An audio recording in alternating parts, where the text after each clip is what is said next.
Chers amis, bonjour. Ça fait longtemps que j'ai fait des vidéos, mais en fait j'ai fait des vidéos dernièrement, mais qui n'ont pas été autorisées, non pas à être mises sur YouTube ou quoi que ce soit, mais à être mises sur mon ordinateur carrément. Ce qui est proprement scandaleux en fait. Alors en principe je suis censée faire très attention à la façon dont je m'habille, etc. Et aujourd'hui je porte un vieux pull, d'ailleurs qui a une tache. Mais c'est un pull auquel je suis extrêmement attachée, et comme je suis une grande sentimentale, et voilà, j'ai décidé donc de le mettre. Si je fais cette vidéo ce matin, c'est parce qu'on m'a clairement fait savoir ce matin, considérant le fait que j'ai fait un excellent billet ce matin, que j'ai posé sur mon site internet, qu'il serait bon que je fasse la version vidéo. Donc je fais la version vidéo. Il s'agit des remous au sein de la famille Le Pen, Marine Le Pen et son père. On va pas refaire l'historique de ce qui s'est passé ces derniers mois et ces dernières années. Il se trouve qu'hier, donc au tribunal, les deux étaient convoqués relativement au fait que Marine Le Pen ait éjecté son père du Front National. Alors pour tout dire, depuis quelques années, je soupçonne fortement qu'il y ait quand même une grande part de manipulation. Enfin, je veux dire que la fâcherie n'était pas vraiment réelle, quoi. Enfin, c'est le sentiment que j'avais, en fait. Mais je pense que c'est beaucoup plus tordu que ça, en fait.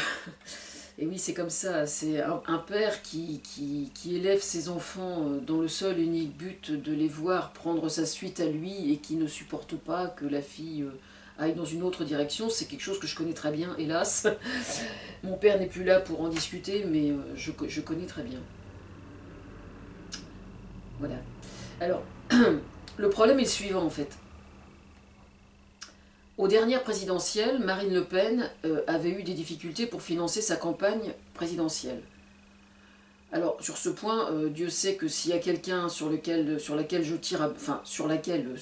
Front National où je tire à boulet rouge, c'est bien le Front National, mais là, en l'occurrence, le problème qui se posait à elle consistait à trouver l'argent, et il se trouve que toutes les banques en France refusaient de lui prêter l'argent pour sa campagne électorale. Donc elle, à l'époque, était allée trouver de l'argent en Russie.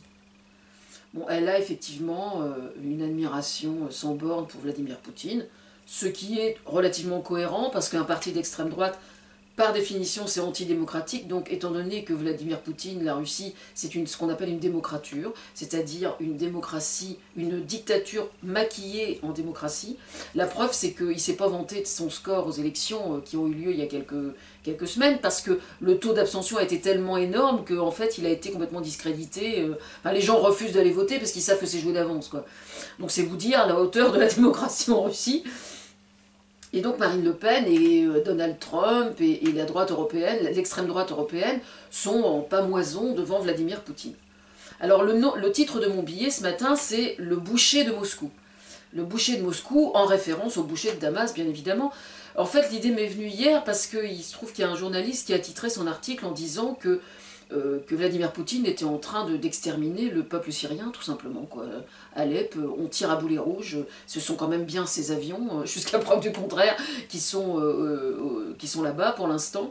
Et c'est le seul soutien qui demeure à Bachar el-Assad. Ça, c'est les faits, hein. Je veux dire, c'est pas moi qui extrapole, ce sont les faits. Voilà. Donc, je suis extrêmement interpellée parce que, entre crier son admiration devant un dictateur, parce qu'il n'est pas que un dictateur, il est aussi extrêmement corrompu, alors, montrer son admiration pour un personnage comme ça, c'est une chose. Aller trouver son argent pour financer sa campagne présidentielle, par contre, j'aimerais bien savoir comment elle va faire, là. Parce que ces dernières semaines, Jean-Marie Le Pen avait déclaré qu'il prêterait de l'argent à sa fille pour financer sa campagne électorale. Alors évidemment, il n'est pas fou, le vieux, parce qu'en fait, il fait exactement ce que font beaucoup de parents, hélas, c'est-à-dire que quand ils donnent de l'argent à leurs enfants, eh bien, de façon inconsciente, ils attendent une contrepartie. Hein, ben oui, bien sûr. Ils ne vont pas se contenter de manger une poulet rôti le dimanche midi, vous pensez bien, hein, surtout dans ce milieu-là. Voilà. Le problème, c'est que la contrepartie, Marine Le Pen, visiblement, elle n'est pas du tout d'accord. Alors elle se retrouve avec un conflit de loyauté d'une extrême gravité, en fait. Hein. Et là, je veux dire, c'est même pas... Moi j'avais... Je vais être franche, hein, il y a plusieurs années, parce que j'ai... L'historique psychologique entre la mère, entre le père et la fille, moi je l'ai détricoté, je l'ai expliqué, j'ai donné le plan de route, j'ai expliqué tout, y compris la rivalité entre Marine Le Pen et sa nièce d'ailleurs. J'ai fait ça, j'ai raconté ça il y a plusieurs années déjà, c'est juste de la psychogénéalogie, c'est extrêmement simple, hein, je veux dire, dans toutes les familles ça existe quasiment, donc... Il y a le vilain petit canard, il y a l'aîné qu'on monte tout de suite sur au plus haut, il y a le canard boiteux, il y a celui qui est pas dans la norme, enfin bref, c'est comme ça dans toutes les familles. Hein. Et puis les familles politiques ne font pas exception. Donc voilà, en fait la seule solution que Marine Le Pen aurait dû adopter il y a plusieurs années, ça aurait été carrément de se soustraire, elle, du Front National, c'est-à-dire se soustraire à 100%. Alors effectivement, ça aurait été sur le plan chirurgical, d'une certaine façon, extrêmement délicat, parce que elle aurait eu le sentiment de trahir son père, mais il n'empêche qu'aujourd'hui, elle serait entièrement détachée de lui sur le plan idéologique. Voilà. Ensuite, effectivement, elle aurait pu récupérer certaines données, certaines valeurs, c'est une chose. Le fait est que, s'étant elle entièrement retirée du Front National à l'époque, elle serait en droit aujourd'hui de postuler justement à ce mandat présidentiel dans des conditions clean à 100%, sans devoir rendre de compte en quoi que ce soit à son père. Bon, ce que serait devenu le Front National après... on s'en fout, je serais tenté de dire, mais le fait est que c'était le seul moyen qu'elle s'en sorte la tête haute. Moi, je lui avais conseillé de partir de leur comment ça s'appelle, le truc où ils habitent à Paris, là. Donc c'est ce qu'elle a fait, apparemment elle a suivi mes conseils, j'ai entendu hier. Alors je vous recommande de regarder chaque soir Actuality sur France 2. Oui, je suis l'inspiratrice de plein de choses, et notamment de cette émission. Et moi je trouve ça vraiment bien. Je suis sur Twitter en même temps, et je commente et je sors toutes les conneries sur Twitter en même temps. Donc vous pouvez me suivre sur Twitter pendant Actuality, comme ça vous avez la totalité des remarques. Et hier, avec le nudisme et tout, on a beaucoup rigolé. Mais non, mais c'est vraiment une émission qui est vraiment bien, parce que il y a notamment un truc qui me fait énormément rire. C'est le décryptage en français, c'est-à-dire que en fait ils prennent la langue de bois des politiques et ils la cassent un bon coup sur la cuisse, comme quand on allume un feu de cheminée, et ils donnent le véritable message qu'il y a derrière la langue de bois, et c'est juste à pisser de rire, quoi. C'est vraiment, vraiment marrant.